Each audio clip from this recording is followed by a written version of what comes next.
So we are going to hear our next talk from Tova Brown from Wisconsin Lutheran College, as well as Brody Johnson from St. Louis University, and they will be giving a talk titled Pullback Cars and Pop Cycles Vehicles for a First Modeling Experience. So I will hand the floor over to them, and thank you all again for being here. Hello. Yeah, thank you very much, everyone, for coming to our talk today.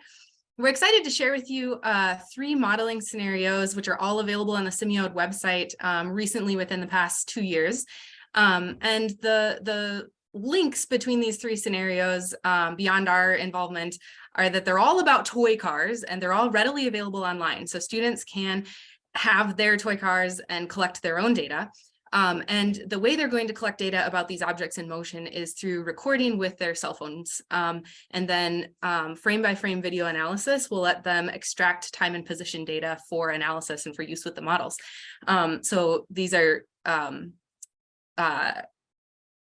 readily, like these scenarios are like ready for you to play with. And they're also hopefully these talks would be encouragement to think of other types of ideas you may have for problems which are recordable through videos for kind of a similar sort of experimental setup.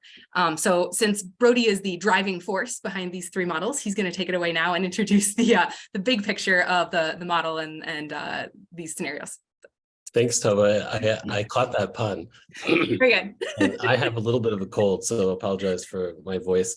And I'll point out that the last modeling scenario is to appear. And Brian is so fast with publishing things when they get done that I think the only reason it's not there now is because of Expo, because it was all happening right before. And so it should be up pretty soon. And as Tova was mentioning, there are kind of common elements to all 3 of the modeling scenarios we're going to talk about. And the talk's mostly organized by the 3 different modeling scenarios. And we'll talk about how they're different. And what's common here, though, is that they all use an elementary model, which is basically the same velocity model that Kurt was talking about 30 minutes ago without the control theory, of course. It'd be interesting if you could get control theory to work with one of these little guys, though, Kurt. We need to do some like... Arduino work or something with that. And all 3 modeling scenarios are designed to have students do parameter estimation with real data, whether they collect the data themselves or get the data from the modeling scenario, or even from videos that we share through the Simeode resources. As Tova mentioned, the data is getting pulled out of cell phone videos. So the students are really taking the data themselves, and working with the videos to get data, put it into a spreadsheet or something like that. And I think the way that we've both implemented these scenarios, the experiments have been done inside of a classroom, but there's no reason that you have to do it that way. Students could set these things up at home. There's no special equipment other than cell phones, which theirs are always better than mine anyways. And so let's see, I guess there's not much to say here, but we're going to talk about the very first pullback scenario that we were both involved with to a certain extent. I think Tova had the idea to investigate a modeling scenario about pullback toys about a week or 2 after I wrote one, something like that. And so we've collaborated since then, but this first modeling scenario I put together in 2021. And the star of my modeling scenario was this Tomater pullback car that I got out of a cereal box about 20 years ago. And then just this year for Christmas, my parents gave me a set of these little 4x4 pullback cars, which are interesting because you can tell from the size, the wheels are a little bit better for getting torque. And it'll go on some carpeting, and none of the other pullback cars that I have will do that. And then this little blue guy is an example of a batch of cars that Tova had gotten from Amazon. And I think if I remember right, the unit cost was about $0.25 per car. That's right. Something like that. A point to make about pullback cars that makes them kind of interesting here is that when you wind one of these things up, you're going to push down a little bit on it. I know you can't see that too well. And then you roll it backwards. And when you push down like that, you're actually engaging a different set of gears that are used when the car goes forward. And there's normally a gear ratio of somewhere between, like, say, 6 and 10. So you pull it back maybe 6 inches, and when it's going forward, that spring is going to provide locomotive force for maybe 36 or 40 or 60 inches. And that's a really interesting aspect of how you can kind of charge them up. And it relates to the model that we're actually going to be using. So here's the differential equation. So the one on the right, and thanks, Kurt, for using the same symbols essentially that we use almost. We didn't plan that. And I always feel bad when I use a K here for some reason, because I'm worried that engineers are going to think of it as a spring constant, and it's sitting in the location of damping where the engineers are going to expect a C most of the time. But I don't know, that's what we did. And so we're thinking of it as a second order system here, where we're going to keep track of the position as well, but we could easily convert this to a second order differential equation instead. And I think I'm handing over to you again now, Tova, right? You can, otherwise. Oh, you can I was supposed to do this slide. Too. I was thinking this morning about, we're going to do this so naturally, we won't have any mess ups on the transitions. Okay, well, all right, I messed that up. But yeah, so the overview of this modeling scenario is that we want the students to be able to take data, maybe a couple sets of data, and then they're going to extract information from the videos and use that to fit parameters to the model. And we have a question that we want them to answer. So at the bottom of the page, you see 2 depictions of what this torque function might look like for the spring inside the toy car. And, you know, an ordinary Hooke's law type of spring, the resistance force goes up the more that you wind it up. So that's this linear torque model. We wanted to see, well, when you pull it back farther, you know, is that force actually increasing, or can it be modeled as a constant delivery of torque over the whole length of time that the spring is unwinding? So the goal is to use both models, and we use numerical methods because the linear torque model is a little bit harder to solve by hand. So in this modeling scenario only, students are encouraged to actually implement the model with Euler's method or improved Euler's method, and then do parameter estimation based on that. Okay, so in this modeling scenario, students are charged with the task of figuring out which of those 2 models, the constant torque model or the linear torque model, is a better depiction of reality. And when they implement the differential equation and record their experimental data and do parameter estimation, they're of course going to get different constants for the torque and for the friction under the 2 different models. So now they're comparing the linear torque model, which we've plotted in red on these curves, and the constant torque model, which we've plotted in blue, alongside their experimental data in black. And you can see that they all look good, relatively good, when you're looking at acceleration data. So this is from the moment the car is released, it's been pulled back some distance, it's been released, it's gone forward. Students took a video camera of that. This is their data and their model. And we see that both models look like a good fit. So far, so good. And so far, no clues as to which model will be the better prediction.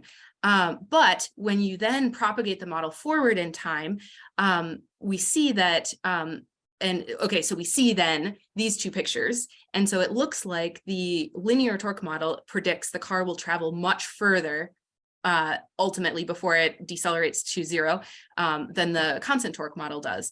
And you can see when you're comparing the parameters that came out of the parameter estimation, the friction is much higher for the constant torque model than it is by about, at least for the Tomater truck, it was about 4 times higher than for the linear torque model. So there's a significant difference in the frictional constants. There's a small difference in the torque constants, but we see a big difference in the total distance traveled. And so this then is the clue students can use to decide which model better predicts reality, because they can now pull their car back and let it go the full travel distance and find out how far that car travels. And the Tomater truck traveled between 400 and 500 centimeters. And so then it looks like the constant torque model, which was predicting, I think, 430 some centimeters, ends up being it's right there in the range of the variation, the natural variation in experimental values. So the constant torque model looks like the winner. And that is the conclusion then of this first project. So I challenged my Calculus 1 students with this project, and I had to modify it somewhat. We focused on only the constant torque model with the Calculus 1 class, and I provided the numerical algorithms already programmed into an Excel spreadsheet that I gave them. So I set up for my Calculus 1 class a scenario in which they were going to be consultants working for a client who was interested in knowing how fast their little cars could go. And the students did in-class experiments and data extraction, to which I dedicated 2 class periods. And then in groups, they took my pre-programmed spreadsheet and went and worked away on the analysis and understanding what the results were, and then some writing reports for this client. I also, at the same time, implemented this in my Calc 2 class, and I gave the Calc 2 students much more independence to do their experiments outside of class, do their analysis outside of class, do the Excel implementation and parameter estimation outside of class, and then I dedicated 1 period to presentations. And I, of course, had to help them in office hours, and we had 5-minute in-class check-ins throughout the project period. So there was small amounts of class time and then really 1 period. The students seem to really enjoy these projects. We have some feedback. Brody has also implemented this in a Calc 2 class with yet another iteration. So you can see the flexibility of the scenario to different kinds of implementations. He dedicated 1 period to, like, in class, a lab period with pre-lab and post-lab assignments that the students were doing outside of class. Yeah, we felt, in short, that this was well received by our students, and that they saw this project as a real world problem, even though they're playing with toy cars, right? That what they saw was not just toy cars, they saw real moving objects that were, you could predict things about these objects using math, which, in all fairness to my Calc 1 students, was a black box at a certain level in the Excel spreadsheet that I gave them, and they were curious to know more about that black box. That was some of the feedback I got. But yeah, students really felt like this was a real world application of calculus. And one of my Calc 1 students commented, I didn't draw the connection to related rates, but they noticed that, studying a differential equation is really looking at the relationship between rates, and so they then felt like this was a real extension of related rates problems, which often seem so canned and oversimplified, and so they really thought that then, okay, that helped them to better understand this standard Calc 1 topic as an actual relevant problem as well. This semester, both Brody and I are teaching differential equations for the first time since writing these scenarios. And so now we're both going to use them in our differential equations classes as well. But I wanted to, give a little bit more of an idea of the kinds of things that Calc students were pulling out of their experience with these scenarios. There were themes that they appreciated the process of collecting the data, the real hands-on work, and then keying into the fact that through collection of data they could reasonably find and turning the mathematical crank, then we could find certain things like the maximum speed of the car that aren't easily measurable. We didn't have any fancy equipment. We just had a meter stick and a stop, and a video camera, and that was it. And yeah, they appreciated the look sort of under the hood of math and big ideas that are outside of the curriculum, and we're opening up some of the intricacy and vast extent of math behind movement of even something like a little toy. And then, they liked the realism of the project. I think in the client situation as well, they were given a problem that really needed an answer, and then they could experiment and calculate with things they'd learn in class to solve harder problems. So, so we had a good experience in Calc 1. We're looking forward to the differential equations. So Tova, did your Calc 2 students implement the numerical methods? They did, yes. My Calc 2 students did it themselves. Yep. And they did both the linear and constant torque models and found agreement with their toy cars. So I was using these really cheap little Amazon cars, as Brody said. I sourced them for all of my Calc 1 and 2 students at 25 cents a car. And anyway, yes, so the Calc 2 students did it all outside of class. I did give them some meter sticks from the physics lab just for convenience of their distance measurements, but otherwise they went off and did it at home with the borrowed sticks and came back with presentations. And one warning that I would put out there is that, and I don't know if you guys had this trouble, I know, so I think Tova's students had to use like slightly less than the maximum pullback. Yes. And that was primarily, I think, to keep the whole thing a little bit, so you got more video basically before it would pass the end of the yardstick. That's But right. when I used it in my Calc 2 class, I bought some kind of cheapo pullback cars that actually were way overpowered for their weight, and they would just spin out and do all kinds of crazy stuff. And so what I found was that by taping 3 or 4 pennies, depending on the car, onto the roof of them, that would stabilize them enough that they would go straight. And so that helped for the modeling, even though it might have made the cars a little less fun. So I thought I would just mention that. Yes, thank you for mentioning that, Brody. Definitely, the higher quality cars you can source, the better your experimental data will probably be. As you'll see as we're discussing results, there's a lot of variation to these cars based on things like how light they are and how much they do spin out, and things like going sideways and all that. And I was gonna, if you want to go to the next slide, Brody, I was going to transition to the next scenario with that idea that these little cars were, they were not traveling straight, and they were going too fast. It was hard to measure that constant gear ratio for these little cars because of how fast they would spin out and all that. So my students and I started just choosing a smaller pullback distance. And so we would pull them back only maybe like 6, 8, 10, 12 centimeters rather than their full pullback distance, which is close to 20 centimeters. And with that shorter pullback distance, we were able to get better data, and the cars weren't spinning out and they weren't going off the table so fast. And so we were able to get like 30 data points when they were still traveling against the meter stick and stuff. So that gave us, Brody and I, the idea, the question of if you change the pullback distance and you only can compute with this car, say 6 centimeter pullback distance, how much does the pullback distance affect the maximum travel distance and the maximum velocity, right? To what extent are the maximum travel distance and maximum velocity functions of the pullback distance? And so this was the question then that Brody and I investigated in well, it's the second modeling scenario we're talking about, but it's the one that's to appear. So the third time-wise. And so again, students can collect their own data using videos in the cars, pulling back the cars and watching them go. In this modeling scenario, because the previous one says, okay, the constant torque model is a good model to use, we adopted the constant torque model. That had the advantage that in this scenario, students can find their solutions analytically. So they can solve the differential equation analytically. It's just a second order constant coefficient inhomogeneous differential equation. So they can find an exact solution. As we were playing with these speedier cars, we got to thinking that the frictional constant is probably different during the acceleration phase when you have the model, or the motor still engaged, and the deceleration phase after the gears have detached and the car is just gliding.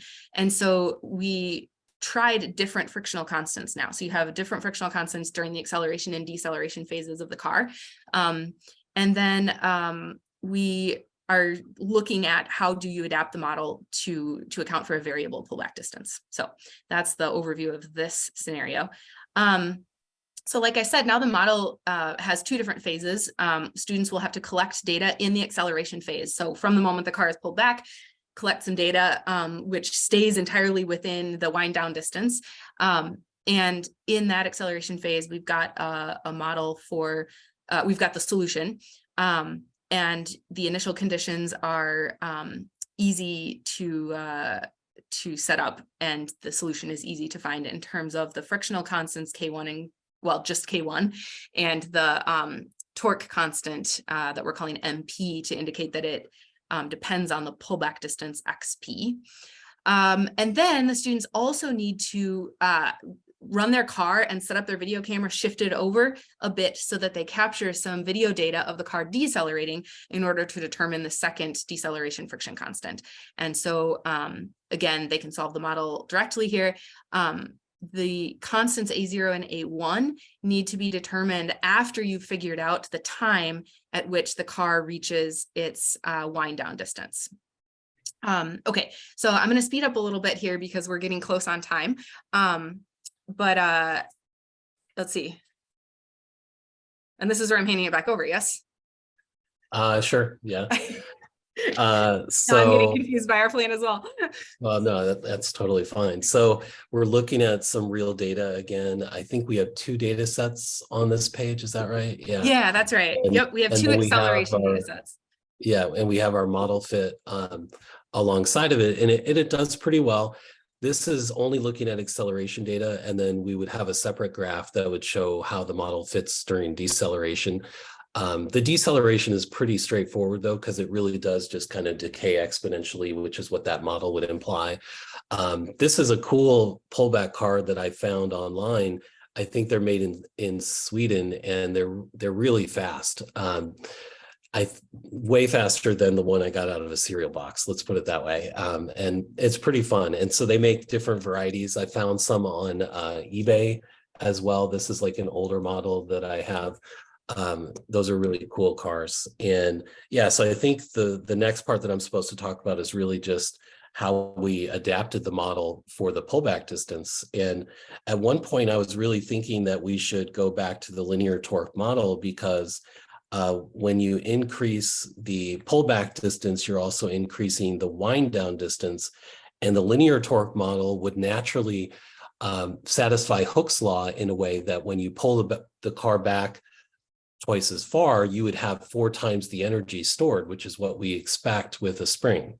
Whereas with the constant torque model, when you increase the pullback distance and the wind down distance, you really just have a linear relationship with the area under the curve, which would be the energy.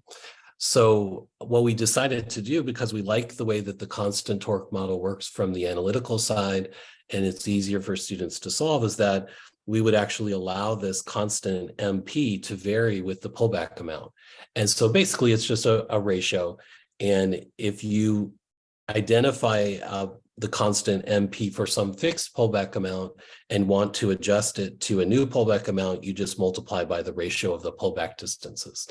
And then what I'm going to show is some experimental data that we have, where on the x-axis we're looking at the pullback amount, and we have this fancy Darta car and the Tomater cereal box car on the right. I only have one data point for each pullback distance with the Darta car, but I think the key here isn't whether it's really accurate or not, which it's not. This one was calibrated here. That was the pullback distance that we used to fit the curve. And it worked pretty well going higher, but going lower, the model would suggest that it should travel farther than what the data showed. And this car in particular did not perform nearly as consistently or as well when the pullback distance was small. And even the 25, I think, is about half of the actual maximum pullback distance for that car. So we're not running it in the red on that data set. But for the Tomater, about maybe 2 or 3 weeks ago, I did a bunch of experiments just to see what the spread of the data was. And you can see that the car itself just gives very wide variations in the performance. So these are not finely tuned Italian race cars or anything like that, but they're fun. And I think the next step for us would probably be, rather than fitting the model for one pullback distance, actually use this model with different pullback distances and try to get one curve that's hitting the middle of all that data a little bit better than what we have here. I think we're pretty short on time for this last modeling scenario, but I just want to kind of explain the basics of it.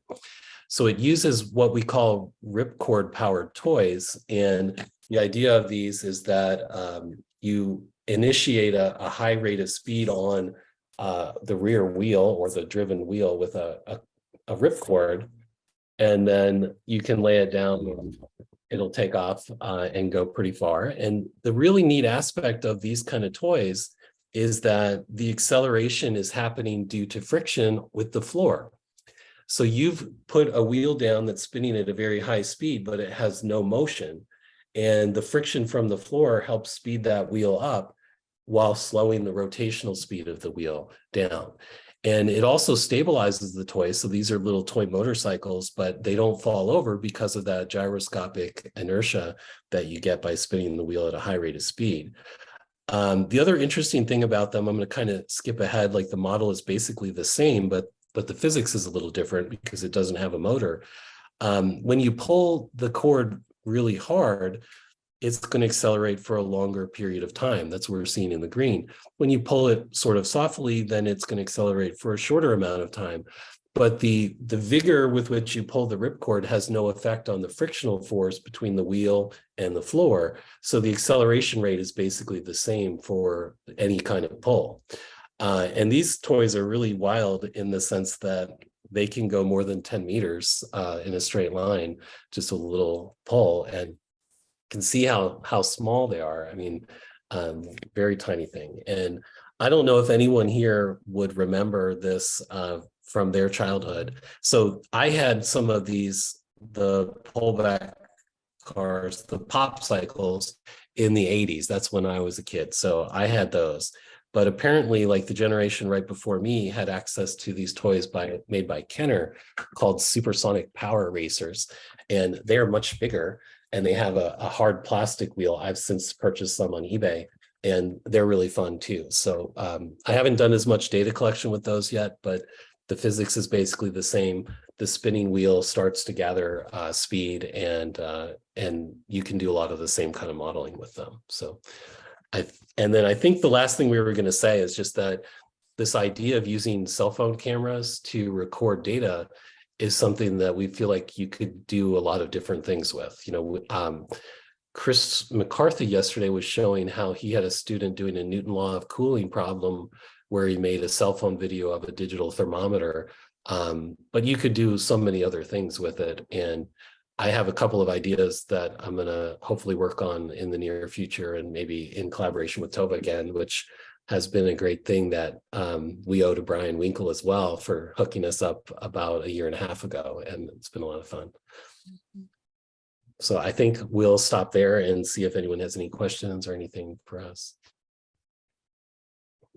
Can I ask a question? Please. How long does it take the students to collect the data for like the pullback cars? How much time do they spend doing that? Well, I did it in Cal 2 last semester. I used one class period just for the data collection. And so each group had their own car, and we made one track on the floor. And then I would basically have one group come up while other groups were watching. And we were able to do a class of 30 in groups of about 3 within the class period, no problem. A couple of students, like I actually wanted them to do the data extraction during class as well. And so some of them started noticing weird phenomena with their data, and they would go take another data set. But just one class period basically for me. Tova? Yeah, it was the same for me. We got it done in one class period. Yep. I'm doing it for the first time this coming week in differential equations because it's the first time I've taught DiffEq since getting involved with Simeon, and I've been asking for it, but I'm hoping that they'll be able to do the same thing. Okay. Another in the group way of collecting data with cell phones, last year I had the students collect audio data with their cell phones, like from musical instruments, and then they emailed it to themselves. And when we were doing Fourier series, we did frequency analysis on the signals, and so that was like very 21st century. Yeah, that's very cool. Yeah, and there's some apps that we mentioned, sorry, Rachel, in our modeling scenario that's going to appear soon that will help students extract frame by frame data. Because that's one thing the cell phone people don't care about, right? Like if you can look at one individual frame in a video. So there are some apps that allow you to do that, and then certain software on computers helps a lot for that as well. Thank you so much for your talk, and thank you for the amazing questions. Thank you again to Brody and Tova. That was a really interesting talk. Thank you.